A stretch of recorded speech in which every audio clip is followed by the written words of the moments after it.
Bonjour à tous et bienvenue sur notre chaîne YouTube, la chaîne de Ligne Droite. Je vous invite à vous abonner à cette chaîne, à aimer, à partager, à commenter ces vidéos. C'est très important pour notre référencement et c'est une manière de nous soutenir. Merci à vous tous. Bonjour Jacques Julliard. Bonjour.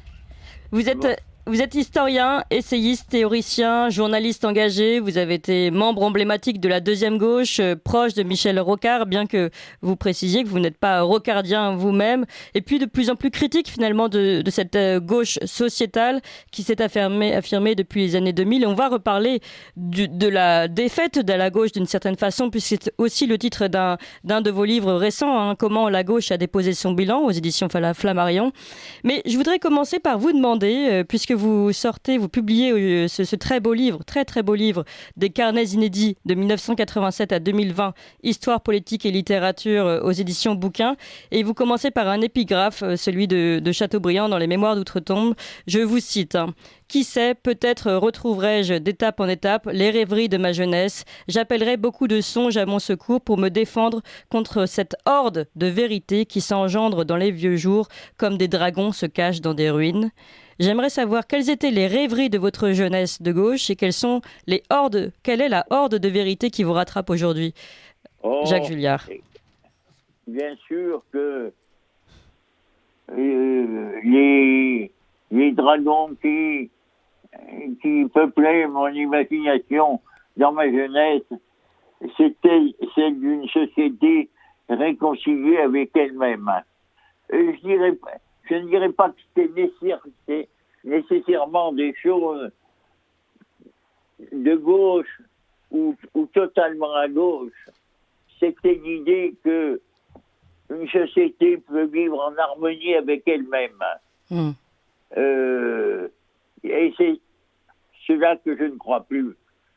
Je crois que le conflit est constitutif des sociétés modernes et il est non pas inutile de lutter contre, mais il faut choisir ses conflits. Il faut essayer de retrouver un minimum de bien commun ou d'idéal commun, d'espoir commun. Ce qui manque le plus aujourd'hui aux Français, c'est d'espérer des choses ensemble. Ils ont tous, les uns et les autres, une certaine idée de la France, comme disait le général, mais en réalité, ces rêves ne se rencontrent plus. Ces rêves sont dispersés dans les domaines les plus différents. Vous parlez de société moderne qui n'est plus réconciliée depuis qu'elle est moderne. Depuis quand vous considérez que cette société est moderne? Depuis quand? Je vous entends pas très bien. Vous avez parlé de société moderne. Vous dites elle n'est plus réconciliée avec elle-même, notre société, depuis qu'elle est moderne. Quel est, selon vous, le moment qui a fait tomber notre société dans ce modernisme dont vous parlez? On peut le faire en historien et considérer que les sociétés modernes, ce sont les sociétés postérieures à la Révolution française. Mais ça nous mènerait peut-être trop loin. Et je dirais que les sociétés modernes, c'est celles qui sont nées de ce qu'il est convenu d'appeler la consommation, la société de la consommation. La vérité, c'est que pour espérer, il faut aussi ou bien souffrir ou bien craindre. Nous sommes dans des sociétés qui visent avant tout le bien-être des individus qui la composent. Je ne m'en plaindrai pas, ni pour moi, ni pour les autres. Mais en vérité, ça n'est pas sur un idéal de chalet suisse que repose une grande politique. Et les Français n'ont plus du tout le sens de ce que pourrait être une grande politique. Je dirais une banalité en disant qu'en enterrant le général de Gaulle, on a enterré cette certaine idée de la France. Mmh. Je vais donner la parole à Valentin Schirmer. Valentin Schirmer. Oui, alors, vous parlez de consumérisme, de société moderne. Vous écrivez aussi dans votre livre ce qu'on peut opposer à cette société, notamment dans des carnets de 1991. Vous avez cette phrase: « Avec l'écroulement du monde communiste, il n'y a plus désormais qu'un seul combat frontal possible, celui qui oppose le monde moderne, autrement dit le monde bourgeois, à l'idée chrétienne. » Et vous dites après: « Le monde chrétien éclate au grand jour, le christianisme est le seul à pouvoir s'opposer aux entreprises spirituelles du monde moderne. L'islam, lui, ne s'oppose qu'à ces entreprises matérielles. » Est-ce que vous pensez que le christianisme aujourd'hui peut revenir en force pour opposer une solution spirituelle à la modernité ? Oui et non. Si je regarde la société au jour le jour, la réponse est non.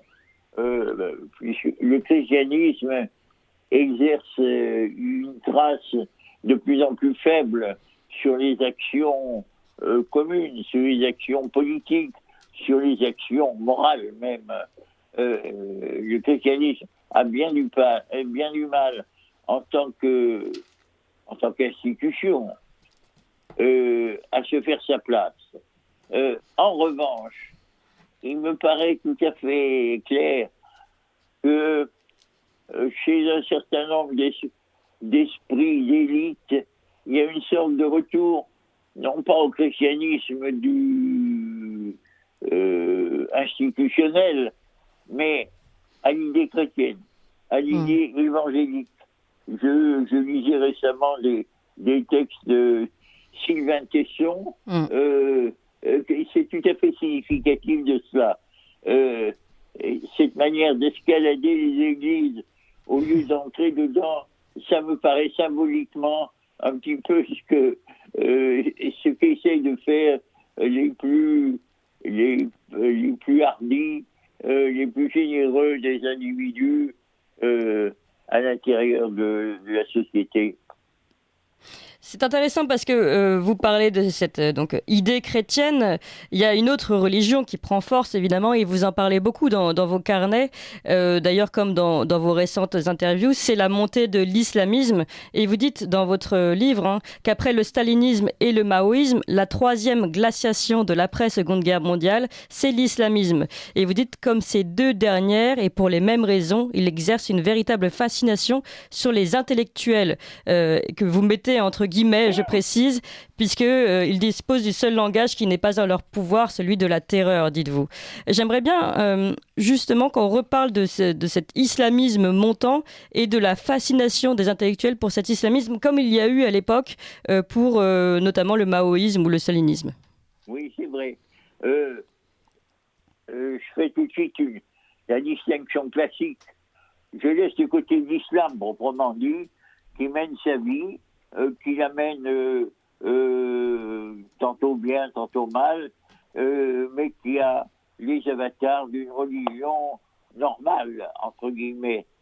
Et puis il y a l'islamisme, c'est-à-dire une vision politique de l'islam, comme à un certain moment d'ailleurs, il y a eu un intégrisme qui était une vision politique du catholicisme, avec cette différence que l'islamisme est conjugué à la violence d'une manière tout à fait impressionnante. Alors, chez les intellectuels, chez un certain nombre d'intellectuels... De gauche notamment, disons-le. Oui, effectivement, d'intellectuels de gauche, presque exclusivement, l'islamisme fascine d'abord par son usage de la violence. Les intellectuels sont des gens qui ont fait le vœu de ne pas user de la violence comme instrument d'expression. Ils sont en théorie l'opposé même de la violence, et je suis obligé de constater que de ce fait même, ils ont pour la violence une révérence et une fascination qui n'est pas nouvelle. Et si j'évoque le stalinisme ou le maoïsme, il y a des noms qui qui se précipite en foule dans notre esprit, le plus symbolique de tous étant Jean-Paul Sartre. C'est-à-dire des hommes qui vivaient en dehors de cette violence, mais qui s'étaient mis à la révérer comme quelque chose dont ils n'étaient eux-mêmes pas tout à fait dignes. Il y a une inversion des valeurs qui est tout à fait étonnante, mais qui est assez classique chez les intellectuels français. C'est ça qui est en train de se produire avec l'islamisme. Entre-temps, il y avait eu le maoïsme, mais ça a duré beaucoup moins longtemps. Parce que Mao est mort et parce que l'imposture que représentait cet islamisme, ce maoïsme, a disparu très vite. Pour l'islam, nous sommes engagés dans quelque chose de beaucoup plus long. Et peut-être aussi préciser sur cette distinction avec l'effet du maoïsme sur les intellectuels français. À une époque, il ne s'agissait en effet que de la bulle des intellectuels, mais on ne voyait pas les effets du maoïsme dans le quotidien des Français. Alors que c'est vrai que nous pouvons voir, on a encore fait une table ronde juste avant de vous recevoir concernant l'entrisme islamique, nous pouvons voir des signaux forts et des signaux faibles de l'entrisme islamique tous les jours dans le quotidien des Français. Oui, et ça, je l'imagine facilement.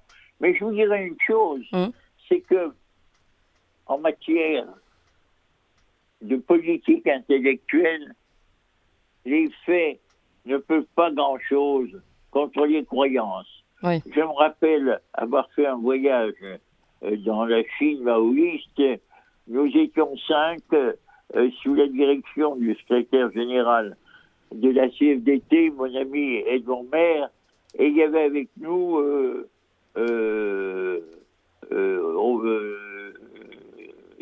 3 militants, dont 2 d'entre eux avaient des sympathies pour le maoïsme.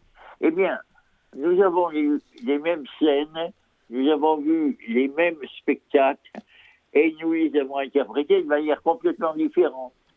Un jour, on nous montre de vieux professeurs d'université qu'on envoie travailler la terre par -5 ou -10 degrés, travail complètement inutile, mais qui avait simplement pour but de meurtrir.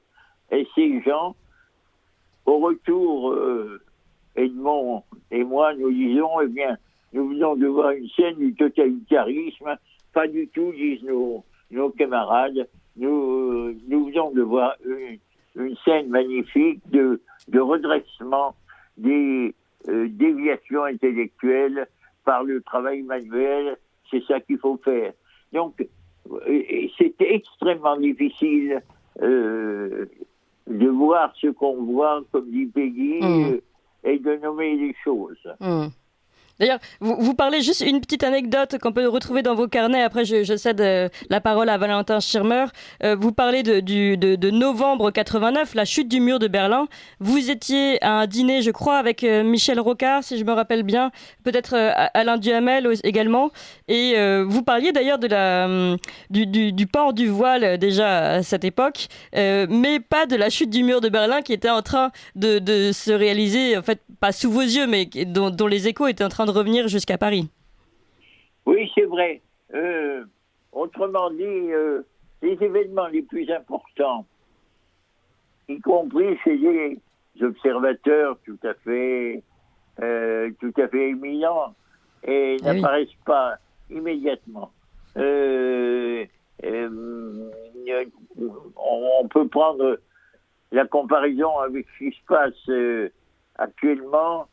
Il y a encore beaucoup de gens qui pensent que nous avons affaire en Ukraine à une sorte de combat local entre un régime autoritaire, pour ne pas dire davantage, et un régime en voie de libéralisation, l'Ukraine. Eh bien, ce qui, à mes yeux, est un tournant considérable dans la vie de la planète tout entière, n'a tenu aucun rôle, ne tient aucun rôle dans le débat politique français, notamment à l'occasion des élections, comme si nous étions sur une autre planète. Et ça, c'est impressionnant quand même. Quand on va faire l'histoire de la période et qu'on va s'apercevoir que, tandis que le monde était en train de changer de face, eh bien, les politiques de tous bords, d'ailleurs, eh bien, avaient pour principal souci de savoir si la retraite aurait lieu à 62 ou 63 ans. Alors, Jacques Julliard, nous sommes encore avec Linda Valcuriel, qui est avocate et secrétaire générale de la Ligue des droits international des femmes. Du droit international des femmes, voilà, qui vous écoute avec intérêt et qui souhaite vous poser une question. Juste, Jacques Julliard, bonjour. J'écoute avec intérêt votre exposé et ce qui m'a frappé, c'est que vous dites en 1989, on assiste à l'écroulement d'un mur, mais on ne voit pas, et vous ne le soulignez pas assez, je crois, on ne voit pas qu'un autre mur s'élève, un mur qui va séparer nos compatriotes musulmans et les autres. Et ce mur, c'est le voile islamique qui va s'imposer à partir de ce moment-là. Est-ce que vous l'aviez remarqué et est-ce que vous pouvez en dire un mot ? Ben, écoutez, la conversation à laquelle nous faisions allusion juste avant votre intervention montre que nous parlions du voile le jour de la chute du mur de Berlin avec des amis dont en effet il y avait Michel Rocard, il y avait Alain Duhamel, je ne me rappelle plus qui encore. Peut-être avions-nous moins tort que l'apparence ne suggère. Autrement dit, l'islamisme s'est introduit dans notre vie d'une manière subreptice. Ça n'a pas pris la forme. Il y a eu des formes de violence, mais il y a aussi eu des formes de persuasion, ce qui est en train de se passer à Grenoble actuellement, autour du Burkini, est tout à fait significatif, c'est-à-dire un débat de bonne foi sur un sujet de mauvaise foi, car on peut en effet discuter à perte de vue de savoir si libérer les gens au maximum de toutes les contraintes, les laisser faire ce qu'ils veulent, eh bien, et puis ça c'est le débat théorique, il est tout à fait honorable. La vérité, c'est que derrière cette revendication, il y a la politique très précise de l'islamisme qui consiste à marquer des points dans la société sans se préoccuper du reste. Jacques Julliard, je voudrais laisser la place à Valentin Schirmer qui voudrait vous poser une dernière question pour conclure cet entretien. Simplement parce que je voudrais juste revenir sur l'un des traits saillants de vos carnets qui sont l'amour pour vos auteurs. Est-ce que en quelques mots vous pourriez juste nous dire s'il y avait un seul auteur à lire pour comprendre l'époque, lequel ce serait pour vous ? Vous parlez des auteurs contemporains ? Des auteurs classiques, enfin tous ceux que vous citez dans vos carnets, des auteurs contemporains ou classiques. Écoutez, je préfère vous parler des auteurs classiques. Moi, il y a un livre que je relis très souvent, ça va peut-être vous surprendre, mais François Furet me disait la même chose. Ce sont les Mémoires d'Outre-Tombe. Bien sûr. De Chateaubriand. Oui. Chateaubriand était au sens propre du terme un réactionnaire, entre guillemets, mais ou à cause de cela, je ne sais pas. Il avait une vue perçante sur le moyen terme. Il était souvent aveugle sur le court terme, mais chaque fois qu'il levait la tête, eh bien, il apercevait ce qui allait se rapprocher de nous dans les années suivantes. Et Je vous cite ce livre parce que il représente l'effort d'un homme qui écrit très souvent contre ses idées. Et les seuls auteurs auxquels je m'intéresse maintenant, ce sont les auteurs capables d'écrire contre eux-mêmes, d'une certaine manière. Et d'ailleurs, dans votre préface, vous le présentez, vous dites Chateaubriand, un réactionnaire d'extrême gauche, donc qui pense contre lui-même. Merci beaucoup, Jacques Julliard, d'être intervenu aujourd'hui à notre antenne pour vos carnets inédits de 1987-2020, un magnifique livre à l'édition Bouquin. Merci encore et merci à vous tous. Vous appréciez cette émission? Alors aidez Radio Courtoisie à en produire d'autres, en indépendance totale. Rendez-vous sur soutenir.radiocourtoisie.fr. Merci d'avance.